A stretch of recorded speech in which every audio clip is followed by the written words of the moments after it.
Hello everyone, this is Jimmy and welcome to episode 15 of Project Ozone 3. I just recently tossed the elves some materials and they are in the process of, trading me their materials for it. So, the reason I'm doing this, as we mentioned at the end of last episode, is that I want to fight the Gaia Guardian. So let's take a look at the Lexica Britannia for what that will take. If I recall, the Gaia Guardian, we have to build, so for starters, we have to build these Gaia pylons, 4 of them, and set up this little thingamajig. And then we right click a terrasteel ingot onto the beacon in the center, and it starts a fight. Normally, this is a pretty difficult fight because the Gaia Guardian is immune to all range attacks and teleports around a lot. But we have a cheaty range attack that actually counts as a melee attack. So I expect the fight should go pretty easily. We also have regeneration to keep us alive. So let me go craft up the materials and set up an area for us to do the fight. I'll probably build something over the void for that. Oh dear, I just realized one thing. The recipe for Elementium ingots actually is Terra Steel. 2 Terra Steel. I thought it was 2 Mana Steel. Am I crazy? Has it always been this way? Well, either way, we're going to need to make a lot more Terra Steel then before we can fight the Gaia Guardian. Because if we look at these pylons, each one takes 2, so we need at least 8 Terra Steel ingots.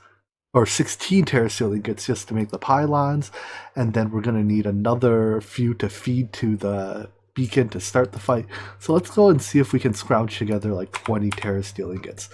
Thankfully, to help with that, we have all of our blacker lotuses down here, just waiting to be turned into terrasteel. To make the process of dropping items onto the terrestrial amalgamation plate a little bit easier, I made a impulse hopper, and what this does is every time it receives a redstone signal, it will allow one set of these items through.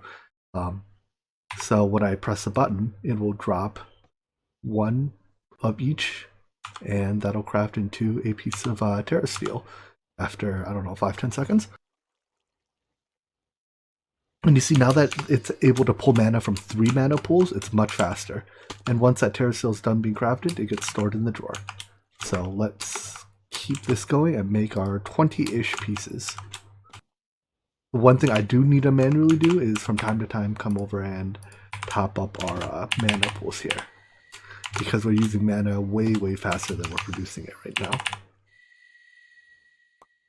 Anyways, I'll see you once we have our terrasteel done. Alright, so the good news, we have our terrasteel. The bad news, we used most of our blacker lotuses to make these, so we only have 1 stack left. I think what this means to me is that we should, in some point, maybe not in the immediate future, look into more efficient ways of mana generation. While this coal burning stuff, I also appear to be out of coal, is, effectively doesn't use any resources, it's also pretty slow. And sometimes time is of the essence.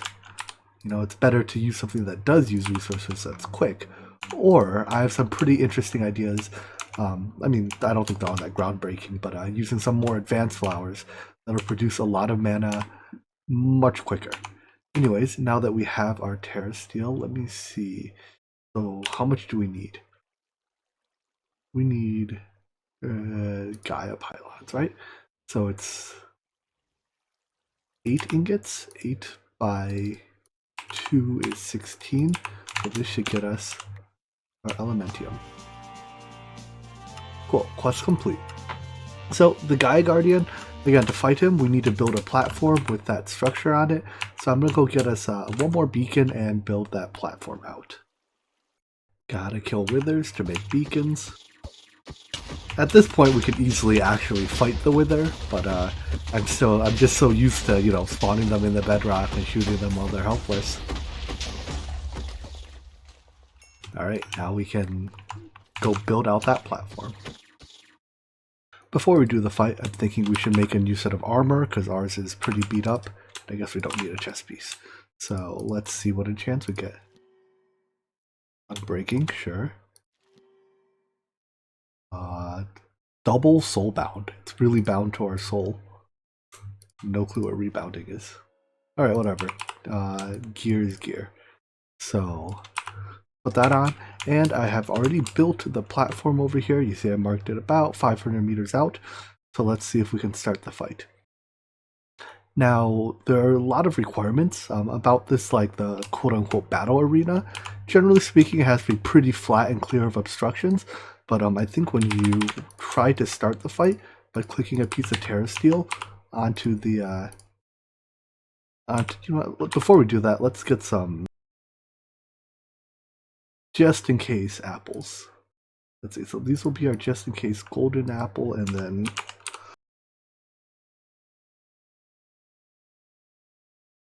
yeah, I may as well get some of these just in case. Anyways, when you click the ingot on the beacon, it'll either start the fight or tell you what's wrong with the arena. So, is it shift click? There you go. I think what it's saying is that the circle's not big enough, or the arena's not big enough. Let me expand it a bit. Alright, let's try it again. There we go. And this fight does have a pretty nice soundtrack, so I mean, enjoy it. So yeah, normally you can't, well for one, he disables flight, but we can hover with our jetpack. And for two, he teleports around, but we can just shoot him with our cheaty attack.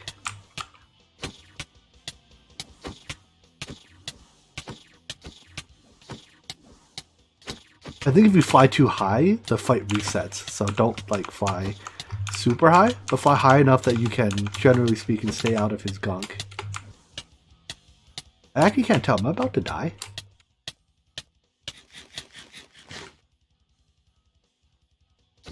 That wither actually does a lot of damage. Maybe we can make an anti-withering item before we fight the next Gaia Guardian. So this is a first tier Gaia Guardian. He's, you know, difficult, but not that difficult. There's a second tier Gaia Guardian who is significantly more challenging. And since even this one was able to get me down to like 4 hearts at times, despite having, you know, regen 3, maybe for the next one we'll prepare a little bit more. Anyway, sounds like he's ready to die now. This fight's a lot more fun when you don't have a broken weapon.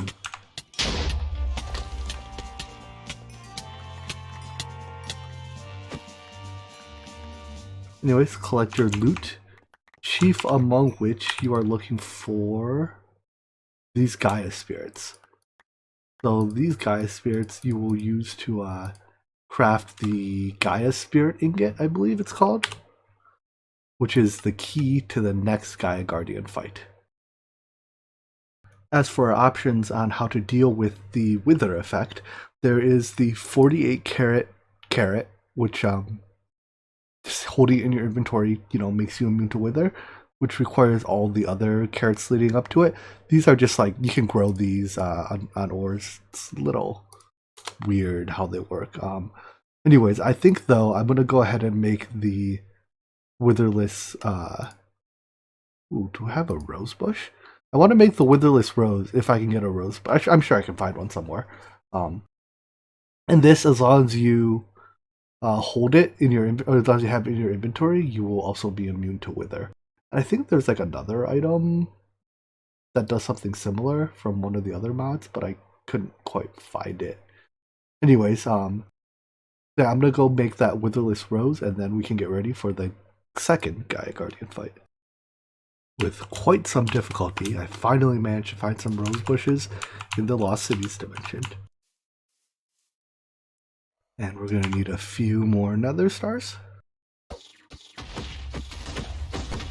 And that ought to do it.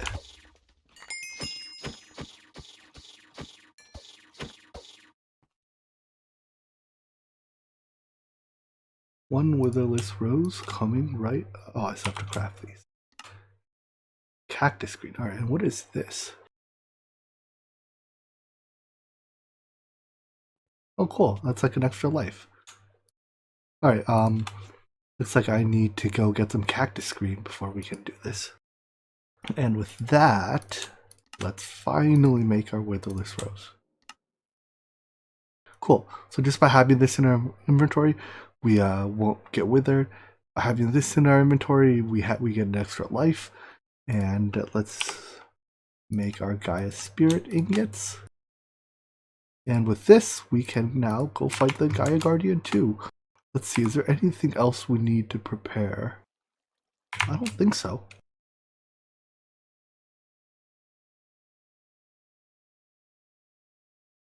Fundamentally, this fight is the same as the previous one, except like the boss has more health, it hits harder. And I think that's about it.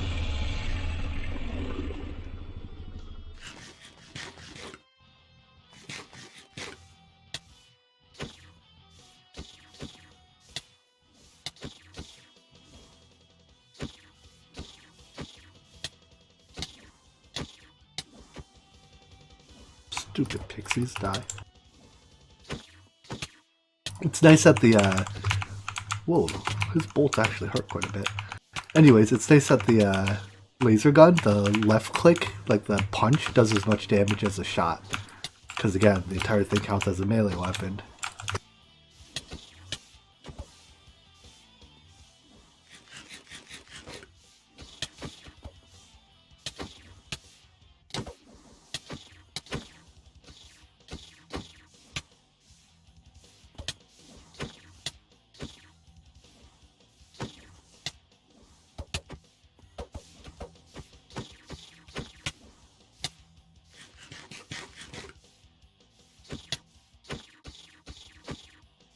No, this wasn't too bad.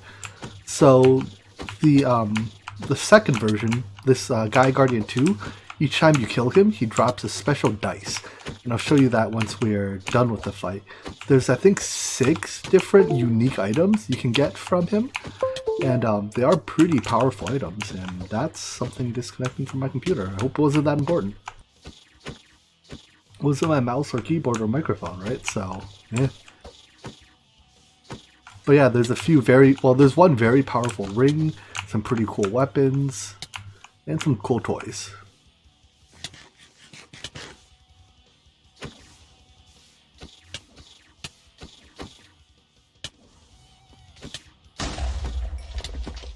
Oh yeah, he also drops a fair number of Botania runes. So if you don't feel like crafting them. Anyways, let's see. This is the dice I was talking about, so let's clear out our inventory a little bit and then we can open it.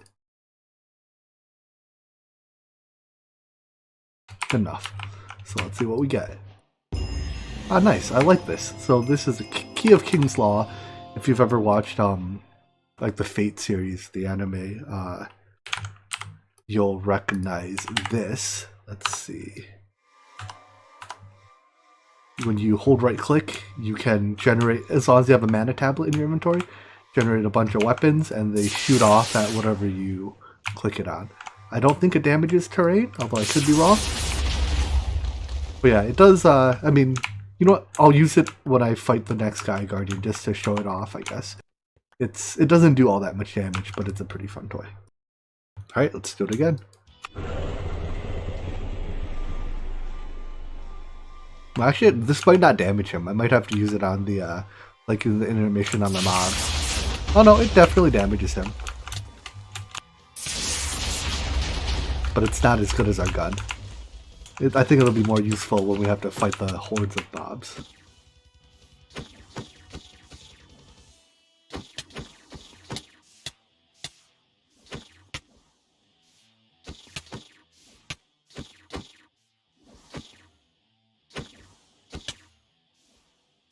There is a damage limit on like how much damage he can take from a single attack, and I'm pretty sure I'm at that limit. So while I could put more like more damage on our gun, I don't actually think that'll make the fight go any faster. What would make the fight go faster is if I could aim better. You see the one that got shot off the platform?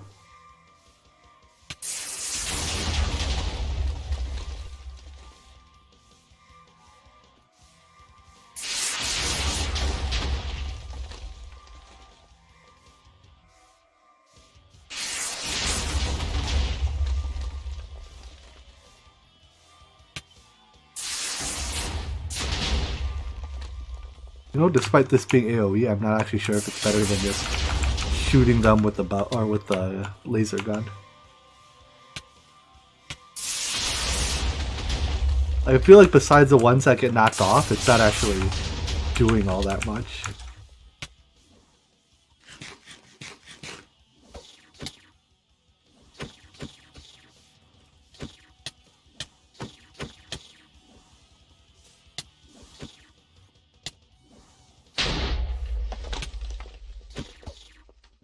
Anyways, kind of fun fight. Let's see.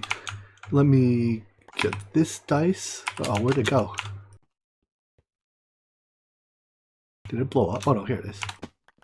I was afraid a creeper got it.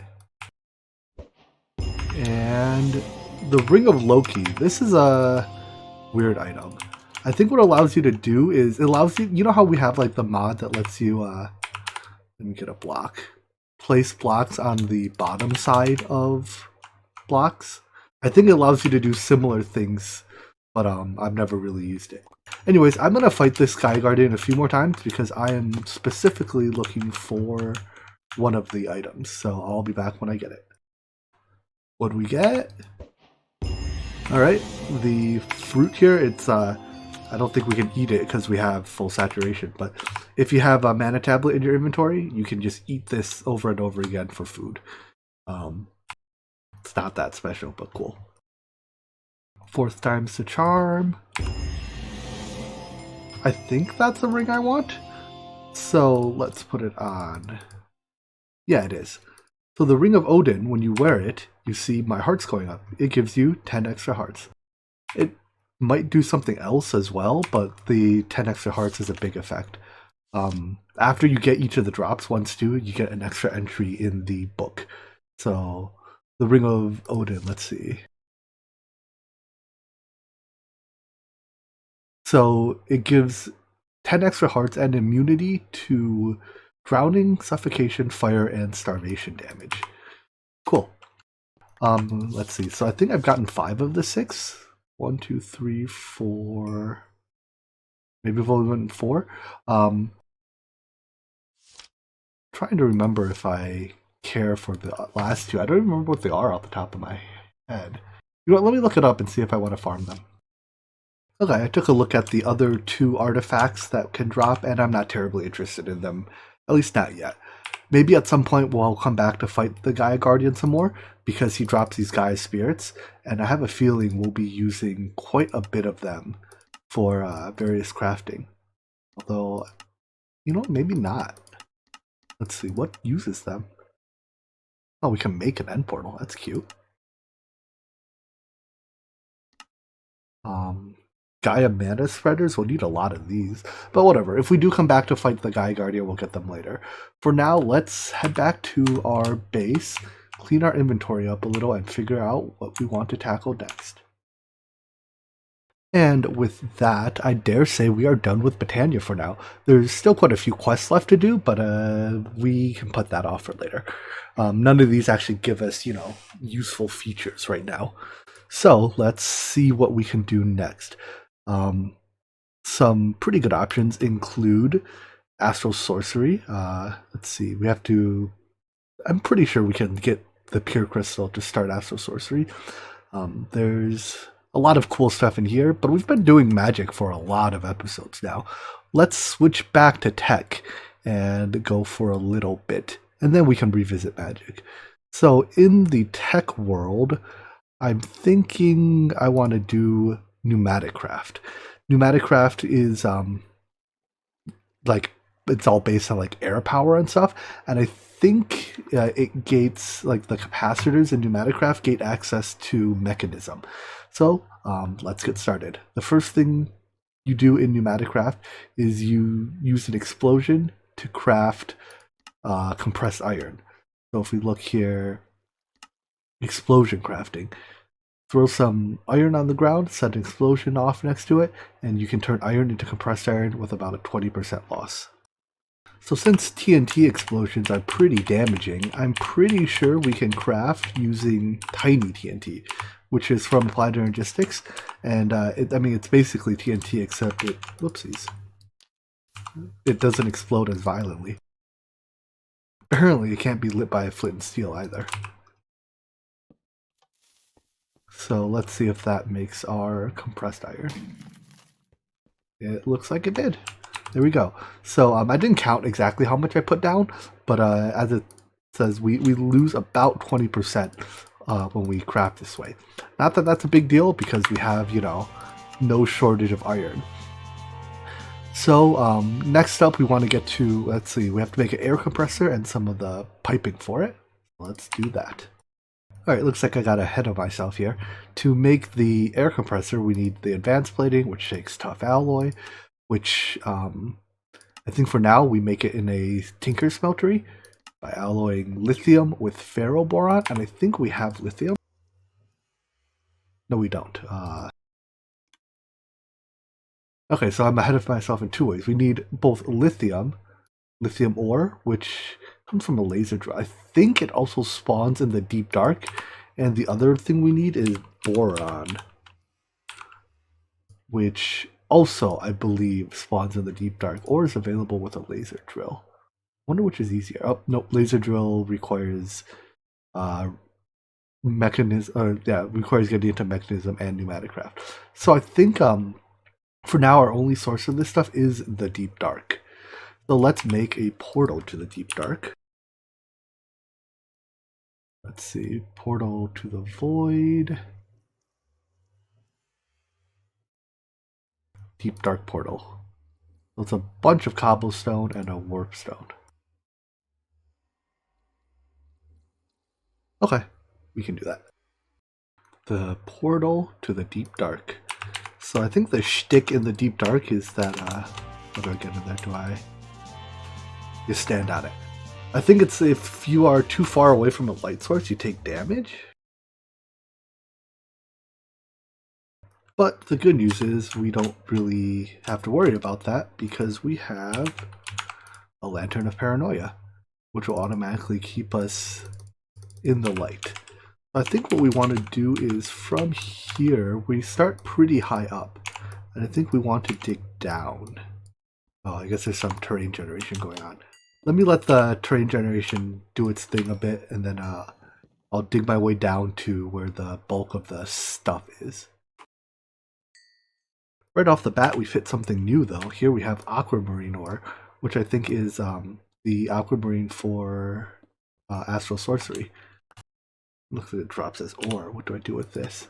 Yeah, I can smelt it into 3 aquamarine, or pulverize it into 6. Or I guess our smelter or our furnace will turn it into 6. Anyways, there's more rock crystal around here. That's nothing new. Oh, down we go.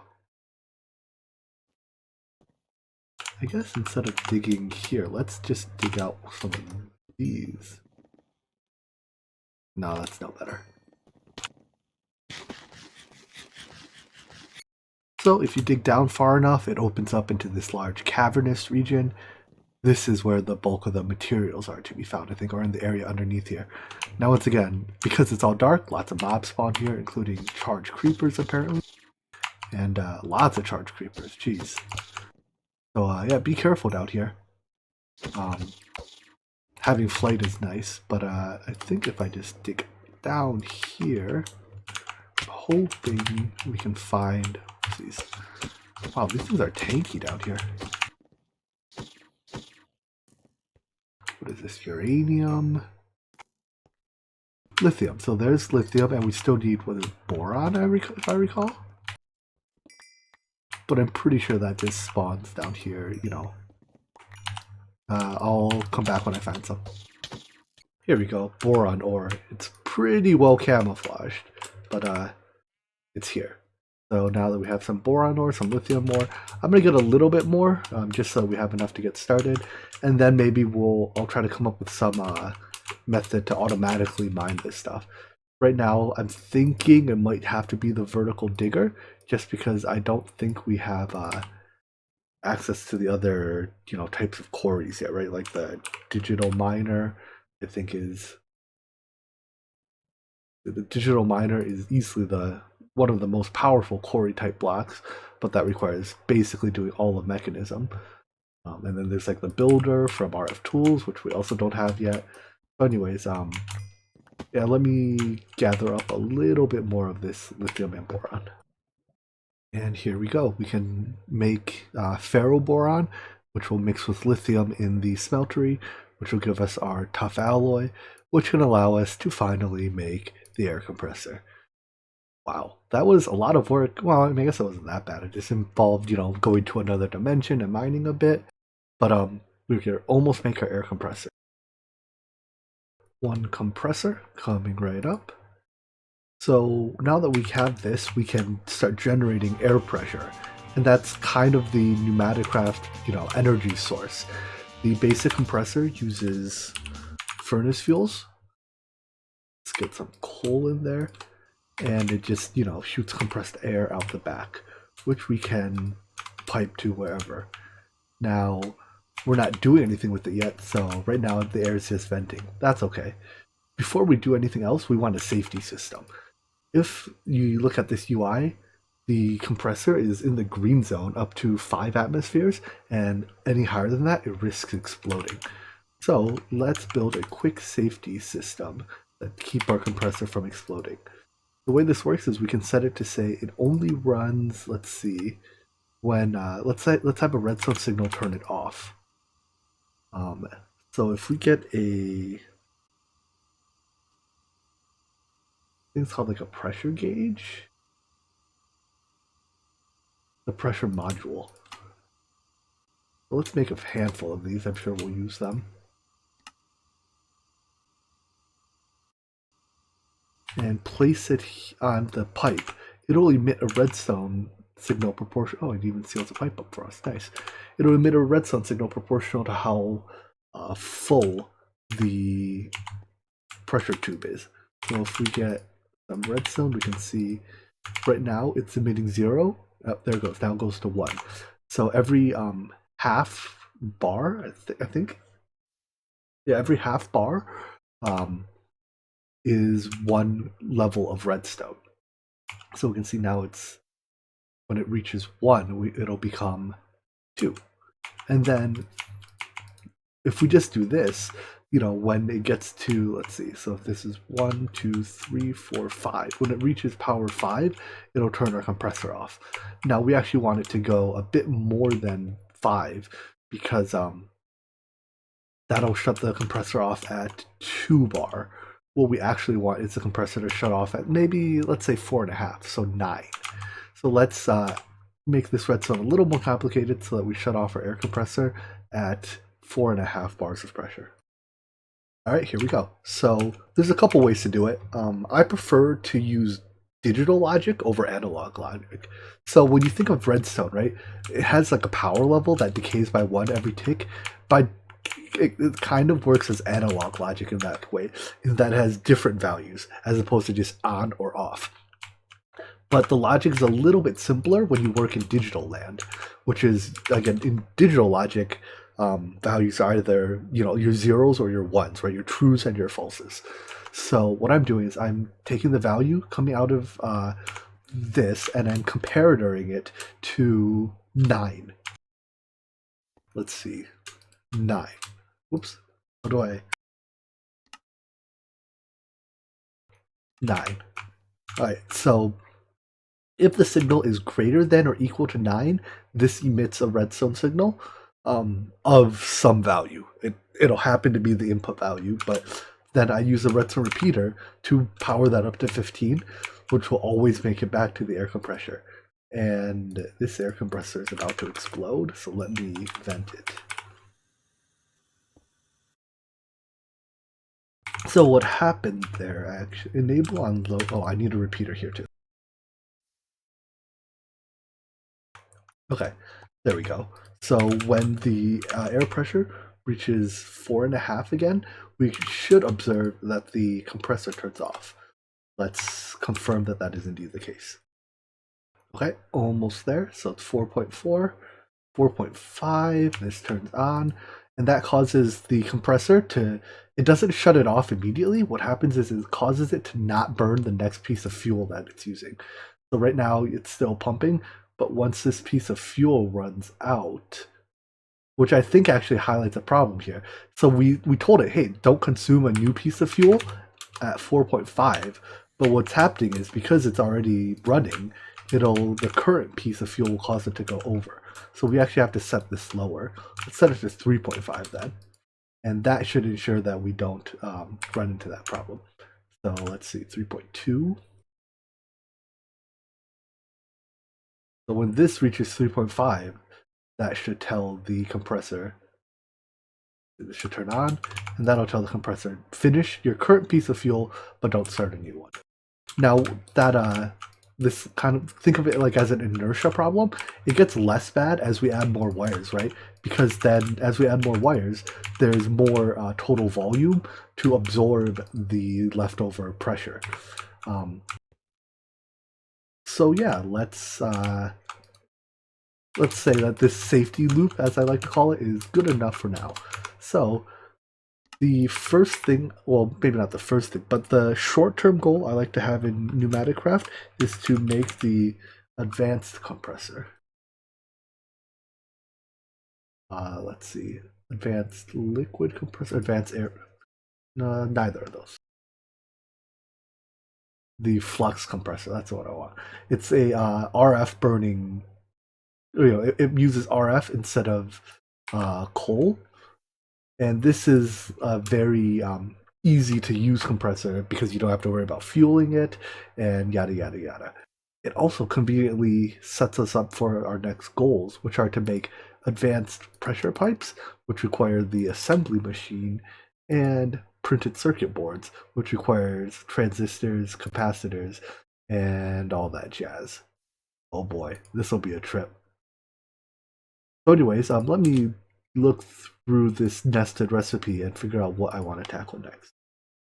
Okay, so I think the next step is to go down and make the pneumatic refinery, which allows us to process oil into these various plastics, as well as the pressure chamber, which will be a key part of like the assembly line and stuff. So I think we'll do that next episode. So look forward to that. Yeah, and see, I'm kind of lost for words here. I hope you enjoyed this episode, and I hope to see you in the next one. Take care. Bye bye.